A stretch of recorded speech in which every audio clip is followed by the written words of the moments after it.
Hello viewers, welcome to legal channel. हम भारतीय न्याय संहिता के important question answer की सीरीज देख रहे हैं। तो आज का क्वेश्चन है, what is mean by private defence? State when such a private defence be pleaded and is lost. तो भारतीय न्याय संहिता के अंडर प्राइवेट डिफेंस जो है ये क्या है, और ये जो डिफेंस है ये कोई भी व्यक्ति कब प्लीड कर सकता है और कब ये लॉस्ट होता है। तो चलिए देखते हैं क्या आंसर है। तो प्राइवेट डिफेंस जो है ये भारतीय न्याय संहिता के सेक्शन 34 से लेके तो 44 के अंडर चैप्टर 3 के अंडर दिया हुआ है। तो इसके जो भी इम्पोर्टेंट की पॉइंट्स है वो देख लेते हैं। प्राइवेट डिफेंस जो है ये लीगल राइट है, और इंडिविजुअल जो है ये प्राइवेट डिफेंस का यूज कब कर सकता है? तो protect himself, then to others and property against unlawful aggression और इमिनेंट थ्रेट। यानी प्राइवेट डिफेंस जो है ये लीगल राइट है व्यक्ति का, और व्यक्ति इसे कब यूज कर सकता है कि जब इमिनेंट थ्रेट हो, उसकी जान जा सकती है। इस तरह का थ्रेट, अगर इमिनेंट थ्रेट आ जाए तो वो खुद के प्रोटेक्शन के लिए, किसी और के प्रोटेक्शन के लिए, या प्रॉपर्टी जो है अनलॉफुल एग्रेशन से बचाने के लिए वो प्राइवेट डिफेंस का यूज कर सकता है। तो इसकी की पॉइंट्स क्या है? तो सेक्शन 34 के अंडर ये लीगल राइट दिया हुआ है, और ये जो है सेल्फ डिफेंस जो है ये व्यक्ति कब यूज कर सकता है, तो इसके कुछ कंडीशंस भी दिए हुए हैं।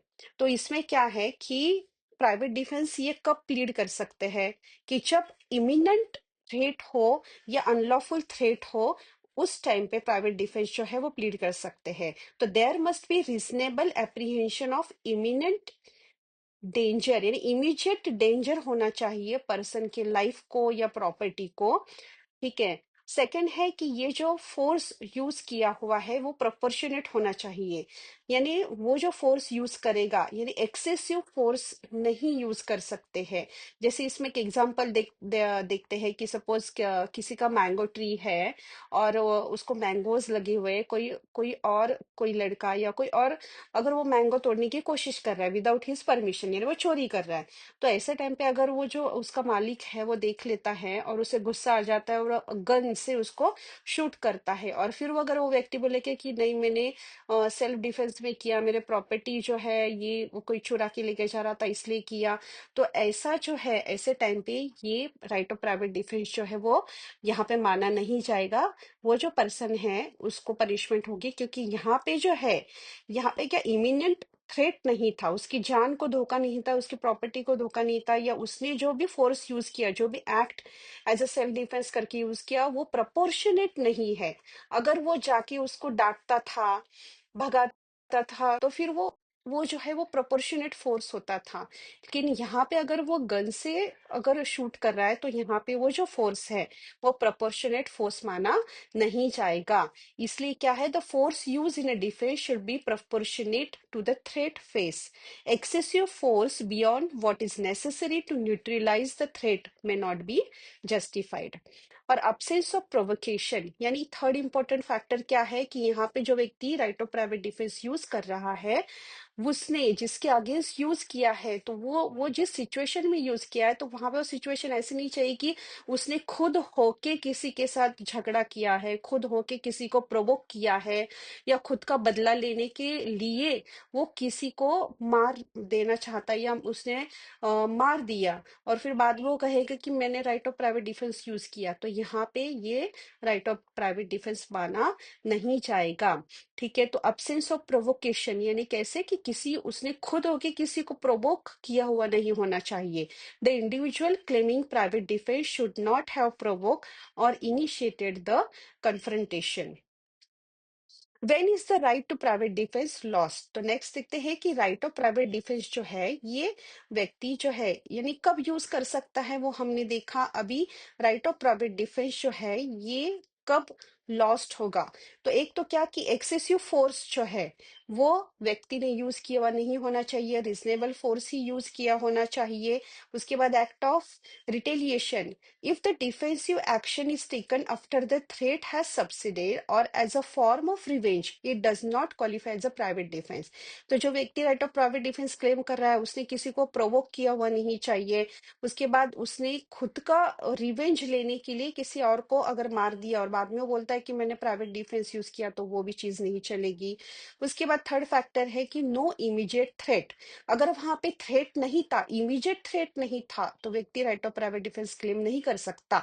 यानी उसको उतना टाइम है कि वो खुद की जान बचाने के लिए वहां से भाग सकता है या और कुछ एक्शन ले सकता है, लेकिन यहाँ पे इमीडिएट थ्रेट नहीं है तो राइट ऑफ प्राइवेट डिफेंस वहां पे क्लेम नहीं कर सकते है। तो वैसे ही जैसे राइट ऑफ प्राइवेट डिफेंस कब क्लेम कर सकते हैं, तो इमीडिएट थ्रेट होना जरूरी है। यानी वहां पे ऐसे और कोई एक्शन वो व्यक्ति सोचने के भी कैपेबल नहीं है, सिर्फ वो इतना ही सोच सकता है वो सिचुएशन की कि मुझे मेरी जान कैसे बचानी है।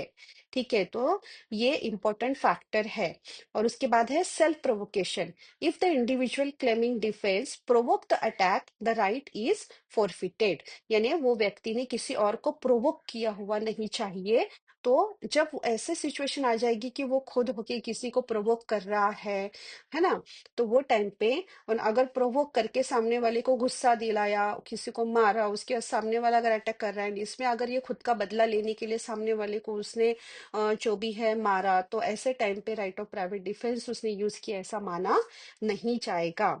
ठीक है, तो जैसे हमने देखा कि सेक्शन 34 से लेके तो 44 का जो भी है ये रिलेट करता है राइट ऑफ प्राइवेट डिफेंस से।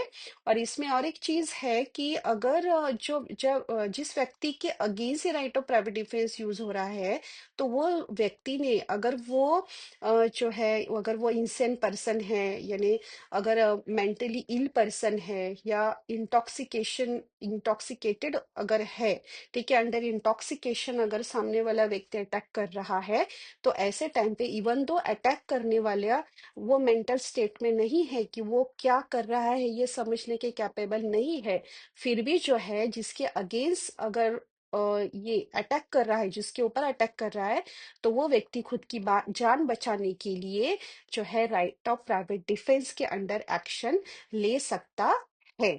तो ये आज का जो ये देखा हमने, आज का जो ये सेक्शन 34 से लेके 44 का जो पोर्शन है जो राइट ऑफ प्राइवेट डिफेंस से रिलेट करता है, तो उससे रिलेटेड आज का हमने इंपॉर्टेंट क्वेश्चन देखा। और ऐसे ये भी देखा कि ये राइट ऑफ प्राइवेट डिफेंस कब प्लीड कर सकते हैं और ये कब लॉस्ट होता है। तो होप सो आज का ये जो सेशन है ये आपको समझ में आया होगा। हमारे चैनल को लाइक कीजिए, सब्सक्राइब कीजिए ताकि मैं मोटिवेटेड रहूं और अच्छे से अच्छे वीडियो बनाने के लिए। Thank you so much.